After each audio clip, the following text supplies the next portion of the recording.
Pengendara motor mengamuk di kawasan BSD Serpong, Tangerang Selatan lantaran menolak ditilang oleh polisi. Pengendara bernama Adi Saputra merusak motornya sendiri di depan polisi. Pengendara sepeda motor bernama Adi Saputra ini mengamuk dan merusak sepeda motornya sendiri. Polisi menghentikan Adi Saputra saat berusaha melawan arus. Om Swastiastu. Perkenalkan, nama saya Eki Tutarjun Subadi Prajananta dengan NIM 24020010083. Pada kesempatan kali ini dan video kali ini saya akan membahas materi mengenai pendidikan etika Pancasila. Tentu kita sebagai masyarakat Indonesia tidak luput jauh dari yang namanya etika. Etika tersendiri memiliki peranan penting dan sebagai tolak ukur kita memandang sifat dan perilaku seseorang. Sebagai negara yang ingin berkembang, tentu kita harus memiliki sumber daya manusia yang memiliki tata krama dan etika yang baik untuk meningkatkan kualitas bangsa Indonesia. Kita mengetahui bagaimana sosial media menjadi wadah bagi masyarakat untuk bersosialisasi dan di mana kita dapat melihat sifat dan perilaku seseorang dalam sosial media. Tentu kita mendapati bahwa tidak sedikit dari konten-konten sosial media mendapati komen-komen yang tidak sesuai dengan etika Pancasila. Selain sosial media, lingkungan juga bisa menjadi pengaruh penting bahwa etika itu bisa membentuk suatu karakter dan perilaku seseorang. Dari penjelasan itu saja kita ketahui bagaimana Indonesia masih minim dengan pendidikan etika Pancasila. Saya mengambil salah satu kasus yang dilansir dari tribunjatim.com pada 7 Februari 2019 yang dimana pada saat itu remaja yang bernama Adi mengamuk di salah satu depan polisi yang bernama Bribka Oki. Pada saat itu Adi tidak terima dengan tindakan yang dilakukan oleh Bribka Oki sehingga membuat Adi mengamuk di depan polisi tersebut, lalu membanting motornya dan melepaskan bodi motor tersebut secara paksa sehingga motor tersebut mengalami kerusakan yang cukup parah. Saya generasi muda tentu miris melihat kasus yang terjadi pada kala itu, yang dimana seharusnya generasi muda sudah terdidik etikanya dengan baik dan mencerminkan tujuan bangsa Indonesia, yaitu generasi emas 2045. Tindakan kasus seperti ini sama sekali kita tidak bisa toleransi, karena jika terus tidak adanya sanksi yang berat, maka tindakan-tindakan seperti ini dan kasus-kasus seperti ini akan berdampak buruk dan menjadi pandangan yang buruk pada generasi-generasi selanjutnya. Tentu tindakan seperti ini yang dilakukan oleh Adi sangat mencerminkan bahwa pendidikan Pancasila sangat minim di Indonesia.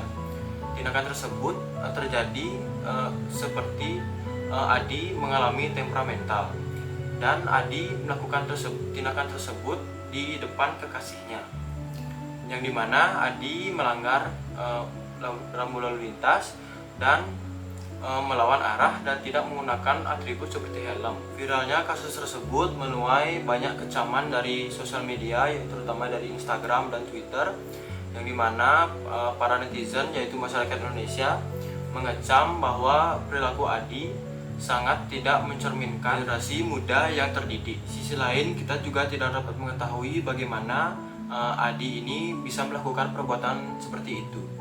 Menurut pendapat saya pribadi, Adi bisa melakukan perbuatan seperti itu dikarenakan lingkungan yang dijalani dan dihadapi oleh Adi sering melakukan hal-hal seperti itu. Yang dimana masalah pada saat ini yang dialami oleh generasi-generasi muda, terutama kepada mental.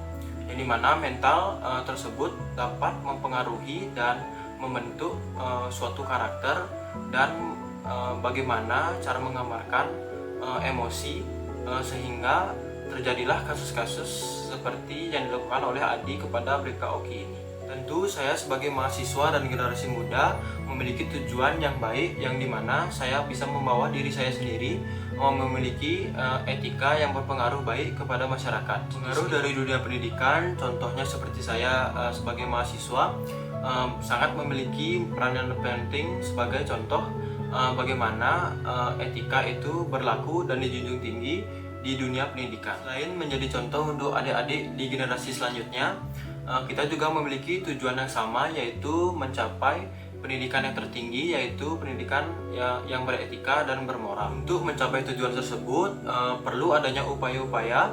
Saya sebagai mahasiswa, yaitu salah satu contohnya menerapkan pengabdian kepada masyarakat dengan menanamkan pendidikan etika Pancasila mulai dari sekolah dasar. Sekolah dasar dikarenakan sekolah dasar merupakan salah satu tempat pendidikan yang dijalani paling lama oleh anak-anak di Indonesia. Lain daripada hal itu, kembali lagi kepada orang tua yang harus segera mendidik anak-anaknya agar bisa membedakan apa yang harus dilakukan, apa yang harus dikatakan, dan bisa menempatkan dirinya di segala situasi yang ada di dunia. Upaya yang pasti saya ingatkan dalam video ini, tentu kita sangat perlu menanamkan nilai-nilai Pancasila dalam kehidupan kita sehari-hari. Kembali lagi ke Pancasila, yang dimana Pancasila ini memiliki peran yang sangat penting untuk kemajuan hidup bernegara dan berbangsa. Mungkin cukup sekian video dari saya. Saya berharap para penonton dapat mengambil pesan, terutama generasi muda, yang dimana kita harus menjunjung tinggi pendidikan etika. Karena etika dapat membentuk suatu moral dan dapat merubah pandangan seseorang bagaimana kita bersifat dan berperilaku di dunia. Tentu saya sebagai mahasiswa mengucapkan banyak terima kasih kepada dosen pembimbing saya, yaitu Bu Evelyn, yang telah menanamkan pendidikan etika Pancasila di kelas kepada kami semua. Cukup sekian video dari saya. Apabila ada kesalahan kata dan salah pengucapan, mohon dimaafkan. Saya tutup dengan Brahma Santi. Om Santi Santi Santi Om. Terima kasih.